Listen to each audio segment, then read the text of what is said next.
पाठ 18 विराम चिन्ह पंक्चुएशन।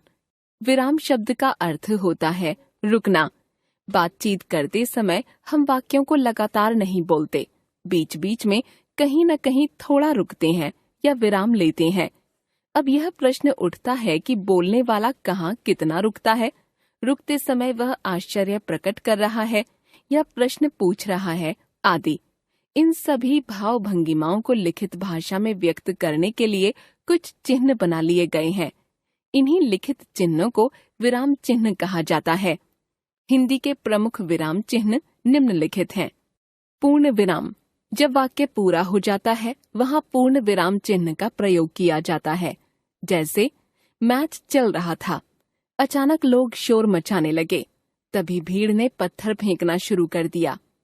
अर्ध विराम, जब पूर्ण विराम की तुलना में वक्ता कम समय के लिए रुकता है तब अर्ध विराम चिन्ह लगाया जाता है।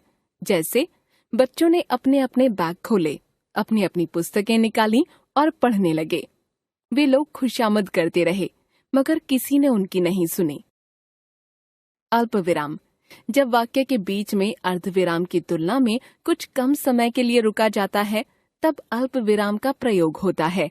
जैसे मेले में बच्चे, बूढ़े, जवान, स्त्री, पुरुष सभी शामिल हुए। नहीं, मैं तुम्हारे साथ नहीं चल सकता। चोरी करना, झूठ बोलना, गृह कार्य न करना आदि ये सब बुरी आदतें हैं। प्रश्नवाचक चिन्ह, जब वक्ता प्रश्नवाचक शब्दों कब, कहाँ, कैसे, क्यों आदि का प्रयोग करते हुए प्रश्न पूछता है तो ऐसे वाक्यों के अंत में प्रश्नवाचक चिन्ह लगाया जाता है। जैसे तुम कहाँ रहते हो, आज शाम को आप क्या कर रहे हैं, क्या मैं भी चल सकता हूँ। विस्मयादि सूचक चिन्ह, विस्मय, आश्चर्य, घृणा, शोक, प्रसन्नता आदि भावों को व्यक्त करने वाले पदों, उपवाक्यों एवं वाक्यों के अंत में तथा संबोधन सूचक शब्दों के बाद लिखित भाषा में विस्मयादि सूचक चिन्ह लगाए जाते हैं। जैसे अरे तुम कब आए, उफ मेरे सर में बहुत दर्द है, हाय मैं तो लुट गया, दीर्घायु हो, उसे चोट लग गई, पिताजी आ गए, सुमन अपना काम करो, महेश झूठ मत बोलो।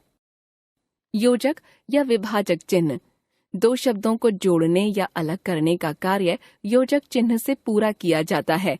जैसे माता पिता, भाई बहन, दाल रोटी, धीरे धीरे, चलते चलते, पानी वानी, तुम सा, लक्ष्मण सा। निर्देशक चिन्ह, यह भी योजक चिन्ह जैसा ही होता है पर उससे कुछ बड़ा होता है। इसका प्रयोग किसी व्यक्ति के कथन को उद्धृत करने से पहले, किसी वाक्यांश की व्याख्या करने के लिए या संवादों में नामों के बाद आदि स्थानों पर किया जाता है। जैसे तुम्हें एक अच्छा नागरिक बनना है, परिश्रम, लगन और कार्यकुशलता से। मोहन क्या हाल है सोहन, सोहन ठीक हूँ। स्वतंत्रता हमारा जन्म सिद्ध अधिकार है, बाल गंगाधर तिलक। उद्धरण चिन्ह, उद्धरण चिन्ह दो प्रकार के होते हैं। एकल उद्धरण चिन्ह, किसी व्यक्ति का नाम अथवा उपनाम तथा किसी पुस्तक का नाम लिखने के लिए इसका प्रयोग किया जाता है। जैसे सूर्यकांत त्रिपाठी निराला, गोदान प्रेमचंद का सर्वश्रेष्ठ उपन्यास है। दोहरा उद्धरण चिन्ह, किसी व्यक्ति के कथन को जब ज्यों का त्यों बताना हो तब उद्धरण चिन्ह का प्रयोग किया जाता है। जैसे पिताजी ने कहा था मैं कल मुंबई जाऊंगा। सुभाष चंद्र बोस ने कहा था तुम मुझे खून दो मैं तुम्हें आजादी दूंगा।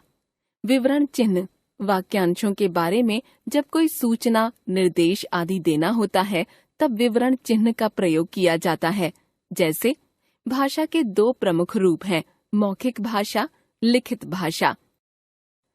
कोष्ठक, कोष्ठक का प्रयोग प्रायः कठिन शब्दों का अर्थ बताने, विकल्प दिखाने आदि के लिए होता है। इसके अलावा कोष्ठकों का प्रयोग गणित में किया जाता है। जैसे जय, जीत तथा पराजय, हार जीवन संग्राम के अंग, हिस्से हैं। जब पंडित जी, पंडित नेहरू हमारे यहाँ आए, क, ख, एक, दो, हंस पद या त्रुटि पूरक। लिखते समय जब कोई शब्द छूट जाता है तब इस चिन्ह को लगाकर उस शब्द को ऊपर लिख देते हैं। जैसे मेरे घर में 4 लोग हैं, हम लोग आपका काम न कर सके। लाघव चिन्ह या संक्षेप सूचक चिन्ह, किसी बड़े अंश का संक्षिप्त रूप लिखने के लिए इस चिन्ह का प्रयोग किया जाता है, जैसे कृपया पृष्ठ उलटिए, क्री प्री उ। आकस्मिक अवकाश, अ। Master of arts, MA। क्रिया विशेषण, क्री वी।